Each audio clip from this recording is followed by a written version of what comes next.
Hola, Madrid. ¿Cómo estás? Ah, bien. All right. So what are we going to talk about? I need to switch now into English. If you do not understand English, I'm going to switch back to Spanish. It's fine. Okay.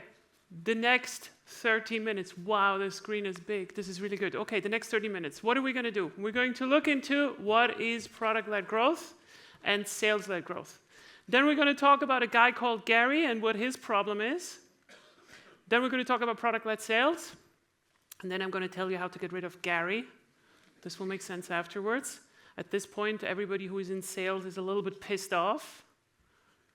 And at this point, they're going to be fine because they're laughing a lot about this presentation. Okay, so let's get started. What is product-led growth? We're usually talking about this kind of stuff, right? This is a pyramid. This is how you can tell that I'm very, very important in tech because I have a pyramid in my slides. This is very, very important to have as an executive. So at the very top, we can see the enterprise and the mid-market segment. Sales-led growth is very comfortable there. It's very, very good there. And at the bottom, we have the lower SMB and the consumer peasants that nobody cares about. You know, the people who are buying Spotify, Netflix, and all that kind of stuff. Anyway, so we don't care about those, right? Talking about B2B today. So what we're doing in classical sales-led growth, just as from a conceptual side, is we're talking about attracting customers to enter our store in some kind of way, right? Like we're spending a lot of time in attracting customers. Then we're going to optimize the pitch. So how do we sell? How do we organize the store? How can we make these people buy? And then we have some individual big monetization. So we try to get as much money with our dirty little sales fingers out of our customers as much as we can. So the visibility in sales is on these two steps. And because the visibility is on this also means this is where we spend most of our effort and our time there. That means we're going to get really good at that. So we optimize whatever intent is present right now to convert into buyers right away. So far, so good. A bit boring, right? So like what are the signals that sales is looking for? They're usually looking for like deal qualification. Who is it that we are talking to? Then we want to show them a demo. We want to show them a trial. We're going to make a proposal. And then we're going to hopefully have them closed and won. Something like this, right? Okay. In product-led growth, we try to establish this trust that we need to close a deal different than classical marketing or sales tactics to scale. We're talking about showing value and not talking about it. And that's the fundamental difference. So how does that look like? We're talking about some kind of free user acquisition. That does not mean that the users are free that we're having. We're talking about they use the free part of our product. So you need to have a free product. Otherwise, it's starting to get a little bit difficult. Then we're trying to prove that we can retain these people on our free product. Because if you cannot retain people on a free product, that's kind of difficult to monetize. Right? It's like inviting people for food for free, but they do not come, then maybe you're not a good cook, or nobody likes you, I don't know, but whatever. So we have, in these two steps, we're talking about self-serving our stuff. Usually a freemium, a trial, you know, the typical thing. But then we're trying to do a small monetization. We're trying to monetize a little bit. And we're going to talk about this a little bit more later, but we're focusing on paid expansion. That means the value that we get in our product is going to come later. The visibility and the effort of what's happening in product-led growth is on these first two steps. And that's going to be very important as we go forward. Signals that we're looking for in classical product-led growth, you probably all know this if you're working in product. It's the setup moment. When is our customer ready to go? Do we have some kind of measurable signal where we can check, yes, they are ready to go?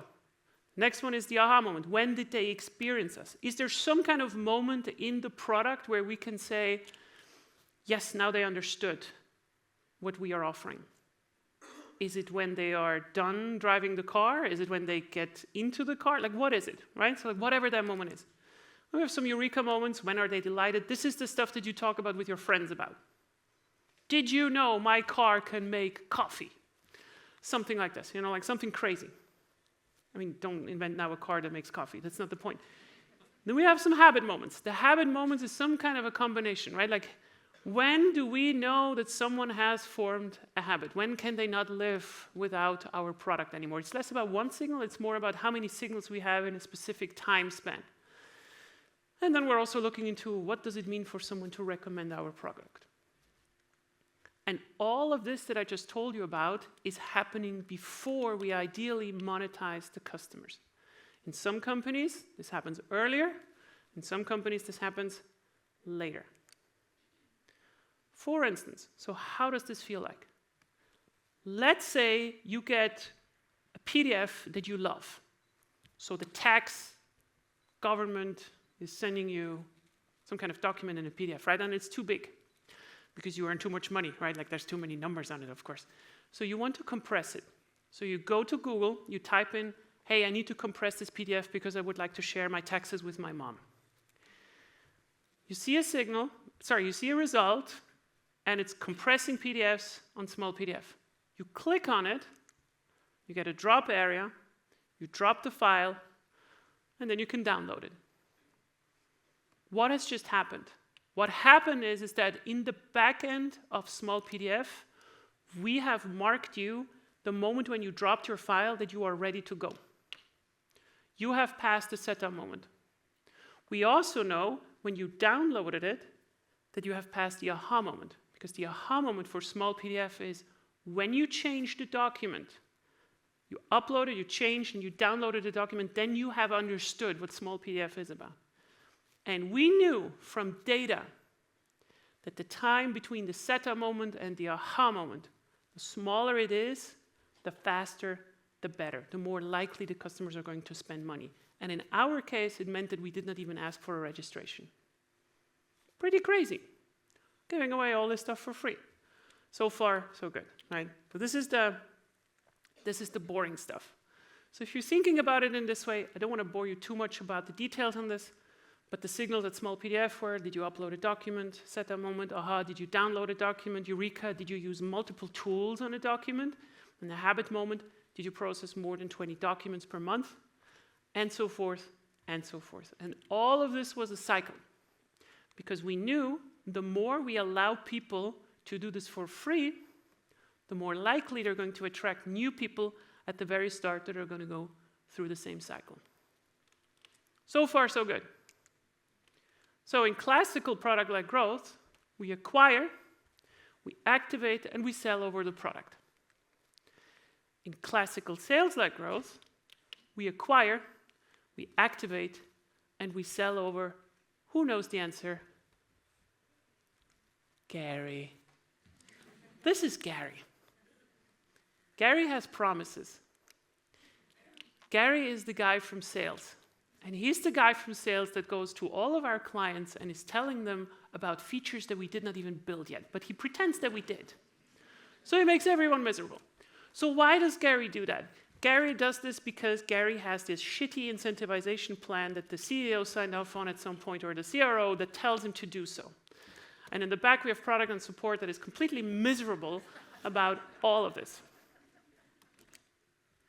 But doing Gary things is not the most profitable, wouldn't you believe it? But what's also true is that Gary does what Gary is paid for. You know, in his compensation plan. We're doing what we're incentivized on. So it's very easy to give Gary a hard time, but we're going to give Gary a little bit of a hard time today. So let's talk about the Gary problem.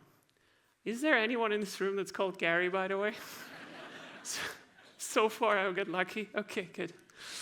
Okay, so what is the Gary problem? We're talking about this guy. Gary has his promises. You remember this, right? So what is the thing about Gary? The thing with Gary is that he represents always one customer, and only one customer at a time. It's always the most important customer that we've ever had. I swear to God, Leah. If we close this one, it's going to be 5 months. The second thing is that Gary is predictable. I know that if I give Gary 20 leads, he's going to close in average 2 or 3 of them or whatever it is, right? So Gary is predictable. It's good about Gary. Gary is also really good with words, and he knows how to talk dollars. Why? Because we hire Gary to do that. That is one of his core skills. Gary also cares about his compensation, like we all do. So if we compare this now to product people, what does the product do? The product actually represents everyone. existing customers, past customers who hate us, everyone. Product is not predictable. It's very unpredictable. It's not because we are a little bit weird, it's just that software development is inherently difficult. We do not even know whether our next sprint is going to succeed. And we do not know how to talk about dollars. And that is a big problem. Because if Gary is starting to combine his promises with his ability to talk about dollars, and he's really good with words, then he's going to create a lot of problems in your company. And you all know this. Those that have worked in product and the salespeople who just left the room because I just told them. Okay, so what is the problem with this? The problem is that this leads to an organization that over-focuses on monetization conversion, sell, sell, sell, sell, sell, driven by sales incentives and not objective business data and customer value. And that loses you money. Okay, let me introduce myself. My name is Leah Tharin. I'm a B2B growth advisor for scale-ups. I work for Notion Capital, VC, Paddle, North One, and so forth. Did you notice what I did, right? Like I gave you the free stuff first, and now you're interested? Because at the start, you would not have listened. I'm the Interim CPGO at Photo Berlin, and I was thinking about the most obnoxious title that I could come up with, and I ended up with CPGO, which is a Chief Product and Growth Officer, so it's a really cool title. And I've been in 2 hypergrowth companies. One of them is Small PDF that you probably know, and one of them was Dyndeal, who kicked out Groupon in Switzerland, and they never came back. And I write and talk a lot about B2B product-led growth. I have a podcast. I talk a lot about this stuff, right? Like I have courses, because if you're an important person, then you have a course as well that you need to sell on the internet. So I help B2B scale-ups to get growth right. And what I do is I help them to fix the Gary problem. Because the Gary problem is a competitive disadvantage. Okay. Gary and his friends might tell you, you cannot do product-led growth in a sales-led organization. Our product is too complex, right? Gary and his friends. Respira hondo, Gary. No te rayes, Gary. I don't know what that means, by the way. So I hope that was okay. Good. Was that a good pronunciation de Madrid? Okay, good. Enrique coached me. Okay. So what we're talking about here is the future of product-led growth and sales, because it's not either one or the other. We're going to come back to Gary. You don't have to miss him for too long, but first we're going to talk about product-led sales in B2B, because for most of you this is probably a new concept. So what am I talking about? You remember this incredibly important graph, the pyramid of importance? We have a new player now on the field. And this new player is called product-led sales. It's kind of like data-informed sales, right? Like a hybrid motion that takes the best from what sales-led growth does and what product-led growth does, but it does it extremely well in this mid-market segment where people have not too much money, but they're also not that unimportant. So how does this work? We are trying to answer 4 questions by dramatically improving compared to a Gary organization or a company that does not do any sales. When should we reach out to the people that are trying our product? This is about lead timing. Second thing that we're answering is, who should reach out to our sales? We're separating the leads. The third one is, we're generating inbound interest, which means we are generating new money, so we're also generating leads. And then we also have something in there that generates, or like that deals with the seamless handling of our customers. And I want to show you what this means for each one of these points, because it's a really fascinating topic. So let's start first with the lead timing. What does that mean? What is lead timing? We try to look at teams and accounts, and we try to find those that are worth reaching out. When they signal, I am ready, through their measurable behavior. And then they become a product qualified account. So we're not looking at individuals, we're looking at accounts, teams, a collection of teams. Yeah? So it's not just about, did Gary reach his aha moment? Did all the Garys in his team, whatever, okay. So anyways, this is about product qualified accounts. And the way that this works is almost the same as before. So we have some kind of free B2B accounts above a specific threshold, so they need to be big enough. They're using the free part of our product. And then we attach a behavior scoring to them. What did they do in our product? And then we add up the points. Did they use the product successful? Did they reach our aha moment, where we think that they really understand our product? Plus 40 points. Did they visit specific pages that only someone would visit if they have buyer intent? Did they accelerate the usage? Are they using the product like crazy? 10 points. Are they inviting other users? Plus 30 points. And so forth and so forth. Whatever the scoring is that you have, at some point you're going to go over 100 points or whatever your threshold is, and this is what you call a product qualified account. And this can take days or it can take months. Because one of the questions that I keep hearing from companies is, Leah, how long should we make our trial? Is 7 days the correct answer or 30 days? And I always say yes. Because I don't know. This is like when you're dating. It's like, hey, so when you're supposed to marry someone after like 2 times or 3 times? Come on. Everybody moves at a different speed, especially in B2B. And then what we do is we hand it over to sales. And handing it over to sales means you, as product people, are starting to highlight in some kind of way to sales, this is a product qualified account. These people have shown us that they're interested and that they like our product, because they would not do it if they didn't like it. And that means ideally we call these people, so like we start to reach out, or we start to identify the PQLs, which is sometimes you have a group of people, so let's say all of you are the account, there's one person in the room that is probably making the decisions. So the CEO, the person who has the money, and so forth. So we need to find these. In that case, sales has to identify the PQL. Sometimes also marketing does it. But I don't want to bore you with this. So this is about lead timing. And figuring out which signals in your product mean intent to buy is a defensible moat.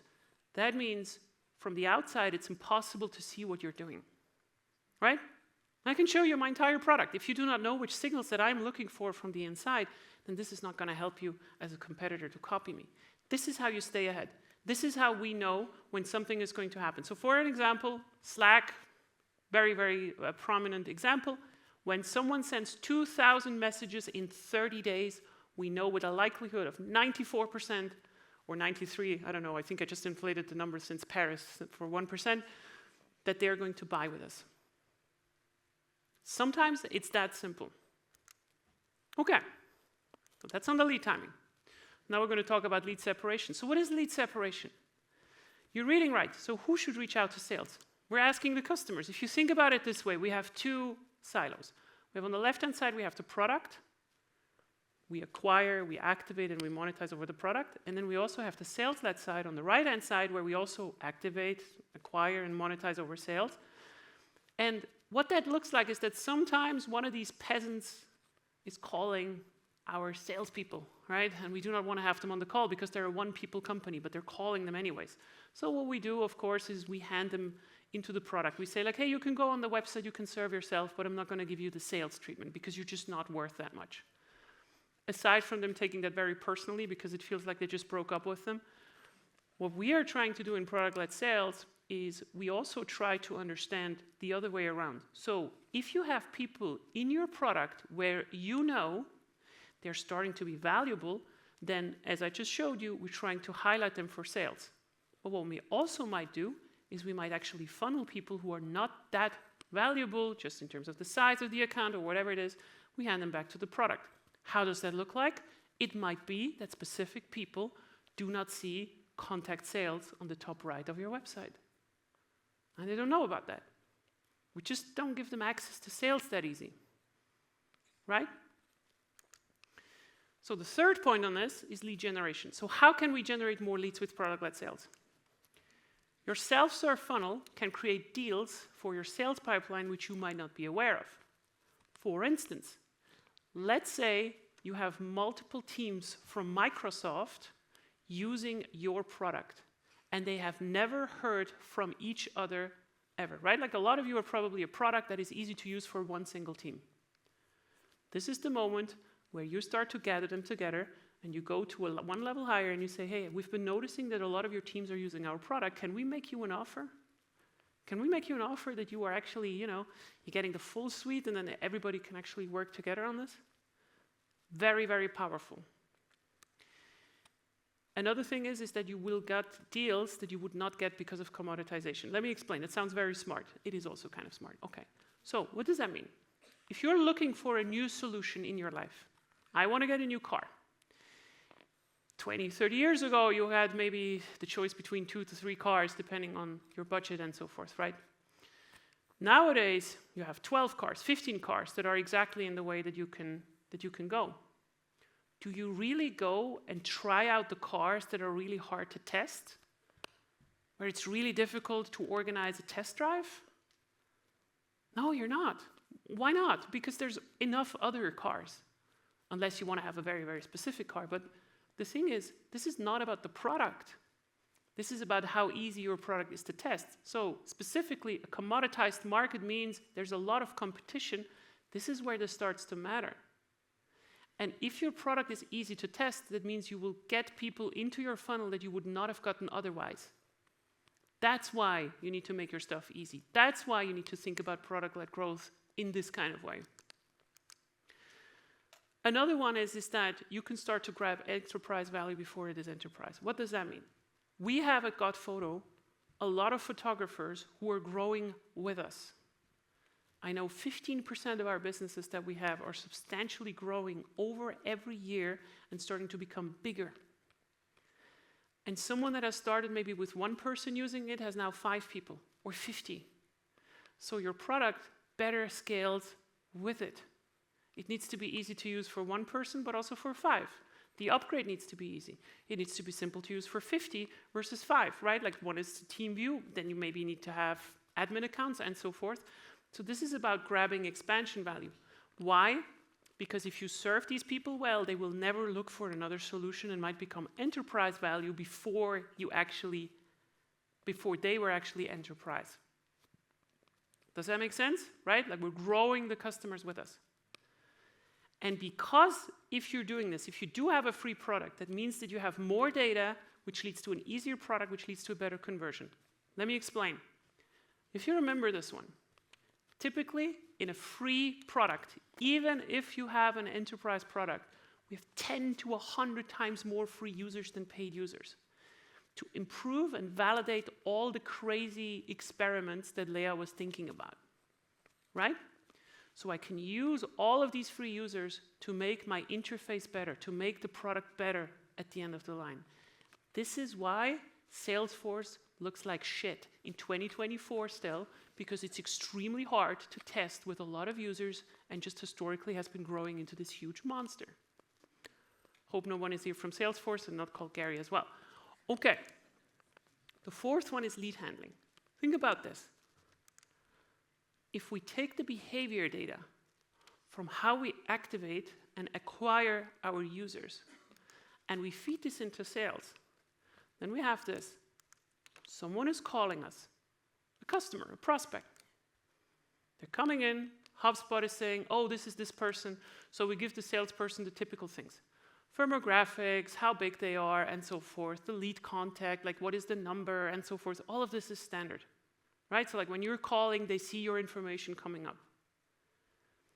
But wouldn't it be cool if the salesperson who is answering the phone call also has product usage data? What did the account do and when?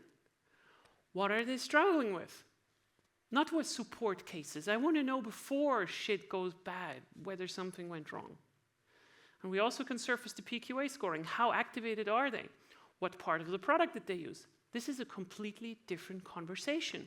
Of course it is different. And it's not about, oh, can you tell me exactly what you did in the product and I have absolutely no idea who you are, versus this makes sure that the correct person is connected because I know when someone is using a specific feature, I should connect them with a specific salesperson. Isn't this really cool? And aren't some people now wondering, yeah, but like, why is she telling us this? Because I work in product. Well, you have to kind of build these solutions because sales doesn't know that this stuff exists. Okay, so let's get back to Gary. I know you've all been waiting for it. So like, Here's 3 ways to avoid the Gary problem. Because if Gary is in your organization, then you can do none of these 4 things. We need to teach our product teams how to talk dollars. So the way that we're doing this is, if you think about it, on the right-hand side, we have the classical sales-led growth responsibilities. We need to have a roadmap. That's never going to happen. Then we're going to do some backlog management that everybody doesn't want to do. And then we need to do some qualitative research that is going to be lost in 2 days because nobody knows how to access it. On the left-hand side, in a classical PLG, PLS, or like product-led growth, product-led sales organization, what I ask my PMs to do in the very first day is to start to understand and map down how is the revenue that you are creating connected to the features that you're building.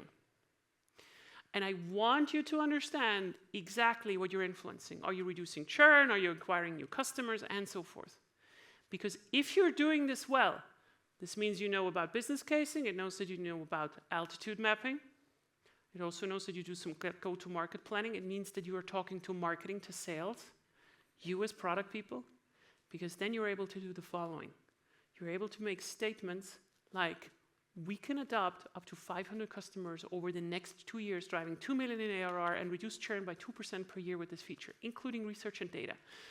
And if I believe you when you are saying this, and I'm sitting there, and Gary is coming from the right and is sending me a message, "Dear CPGO, can I have this feature, please?"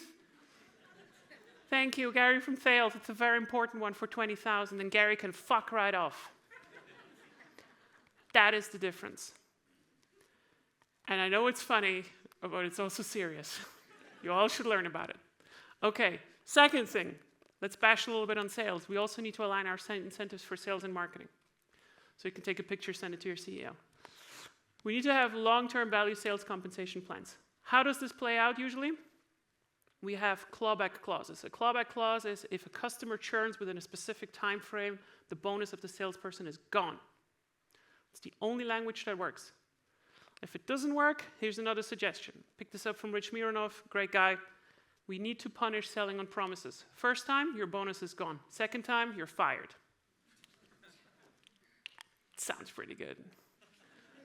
What we also need to do is we need to make sure that our sales capacity is below the deal flow. What does that mean? If you have a specific amount of salespeople and you have a specific amount of deals that are coming in and you hire too many salespeople, then the salespeople with their sticky fingers, they will start to call accounts that are not activated yet. And then you are exactly in the same problem that you have been before you actually had them.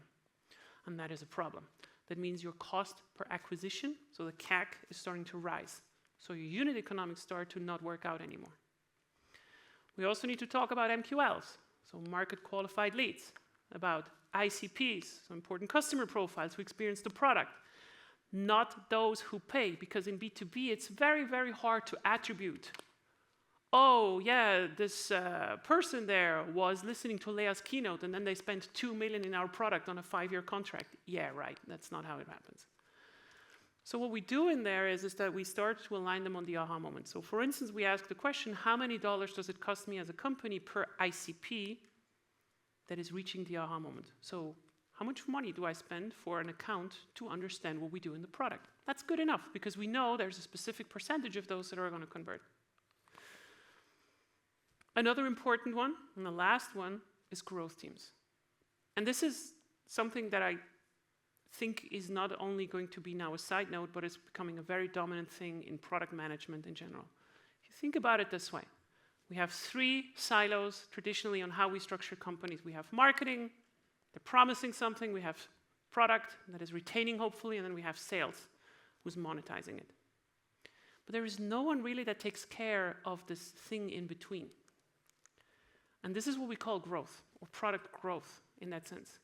And they usually own this connection of users efficiently with product value.